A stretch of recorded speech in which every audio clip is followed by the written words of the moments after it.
Don in London, hello, it's December the 9th, 2009. My video is all about recovery from addiction to either substance or behaviour. My addictive substance, alcohol, my behaviour. To be addicted to that too. Any type of behaviour. Work, relationships, you name it, collecting. Going to extremes of either one end of the spectrum or the other. Doing nothing or doing everything. Trying to be perfect. And then drink. Where did it take me? 35 years of alcohol.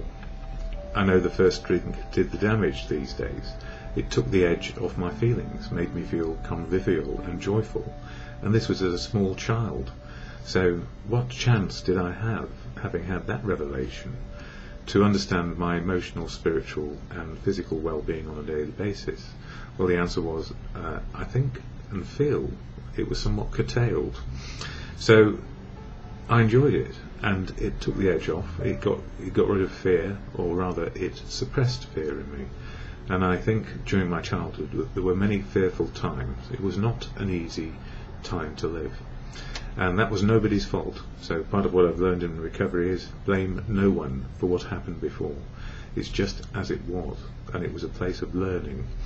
So experience, strength and hope on a daily basis of drinking for 35 years. All it taught me in the end was, when I stopped, all the emotional, spiritual and physical problems manifested as they would, just as they would.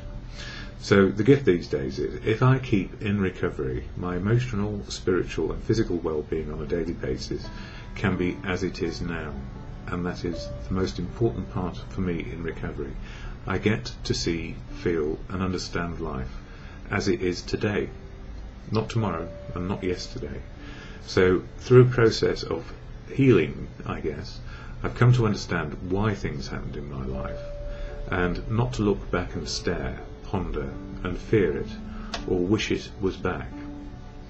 And not to look too far forward, because if I do that, I'm living in the future, and I haven't got there yet. So what is the magic which has helped me do this? And well, is it magic? I guess self-awareness is a magical thing to encounter, to find ourselves and to know who we are on a daily basis, just learning who we are on a daily basis. So what's helped me? Family, community, professionals, to get me well, or as well as can be, and deal with the other aspects of my recovery. And a fellowship which it keeps me on track on a daily basis, and that fellowship is AA, Alcoholics Anonymous. And if you're not addicted or have not been addicted to alcohol, but there is something else, you'll find there is another anonymous out there somewhere which will help. And for me, AA, well, I'm a fan, I'm in it, I'm part of it, and so are all the other people, unique, authentic people who choose their path. And the gift is we all follow the path that suits us. The choice is there again, and that's the most important part of it. Yes, we realise there are some things that we cannot control and we have no power over, but then we start to understand that life choices are back, based on reality, not on some fiction or fantasy. So what does AA do for me? Well, I share literature here and also the statement of intent about AA, because it slows me into the moment of now, and it's part of my daily meditation. And this is what AA does.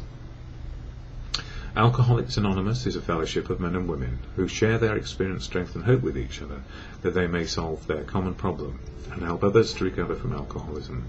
The only requirement for membership is a desire to stop drinking. There are no dues or fees for AA membership. We are self-supporting through our own contributions. AA is not allied with any sect, denomination, politics, organisation or institution. Does not wish to engage in any controversy, neither endorses nor opposes any causes. Our primary purpose is to stay sober and help other alcoholics to achieve sobriety. And part of that, there is a 12-step program of action to change my attitude and behaviour on a daily basis.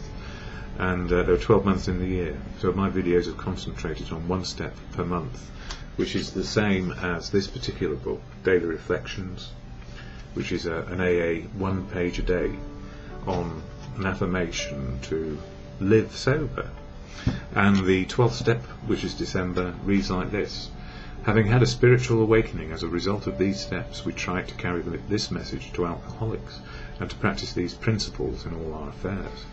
And for me, spiritual, people say that the program of AA is spiritual, and I do believe they're right. And I live a spiritual life, which is to live in the moment. And in the moment, I can find the truth of now. And if I can't find the truth of now, then I can ask others, what do they understand the truth to be? So rather than go it alone on self-will, and sometimes my self-will ran riot, because I wanted it all my own way, and actually I can only get choices based on reality. So spiritual connection for me is always about reality, and God is mentioned often. Now for me, there was a chair last night which I went to a fellowship meeting, and the person described their understanding of the step 3, which is basically let go and let God. And I was stumbling around in the dark for many months in AA, trying to work out what could be the God of my understanding, because it's the God of our understanding which counts, not another person's, our own. So last night it sort of clicked again. For me, God is the big picture.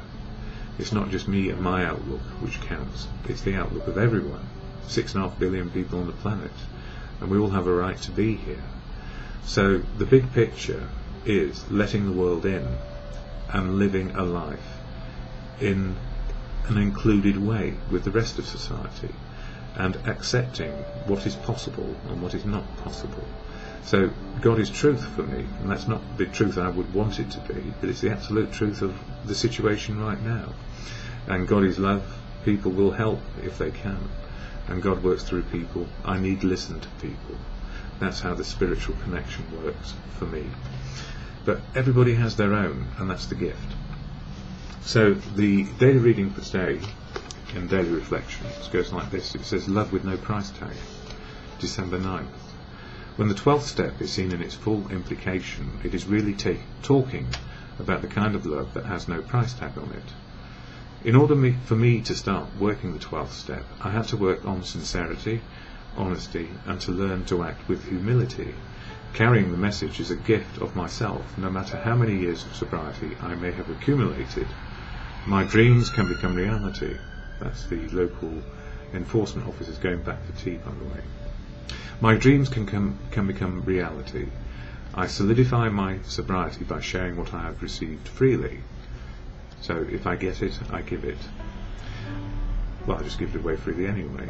As I look back to the time when I began my recovery, there was already a seed of that hope that I could help another drunk pull himself out of his alcoholic mire. My wish to help another drunk is the key to my spiritual health. But I never forget that God acts through me. I'm only his instrument, and that's the truth of now. Even if the other person is not ready, there is success, because my effort in his behalf, or on his behalf, has helped me to remain sober and to become stronger. To act, to never grow weary in my 12th step work is the key. If I'm capable of laughing today, let me not forget those days when I cried. God reminds me that I can feel compassion. And you know, compassion is a great part of the program, because without it, where would we be ourselves? So for 80 odd years, or 70 or 80 years, this fellowship's been going along, giving away freely what people have received. And in the early days it was difficult, because it was a new idea, a new way of dealing with a horrible disease that nobody knew the way out of. And you know, if it's a disease and there are many cures, as Anton Chekhov said, there is no cure. And what we have is a daily living opportunity. Some call it a daily reprieve, but I feel it's an opportunity to keep on living and making the best of what is, based on truth and love. So when I share the Serenity Prayer to the God of your understanding, or the God of my understanding, or good conscience, God, grant me the serenity to accept the things I cannot change, courage to change the things I can, and the wisdom to know the difference, for me, will always be just for today.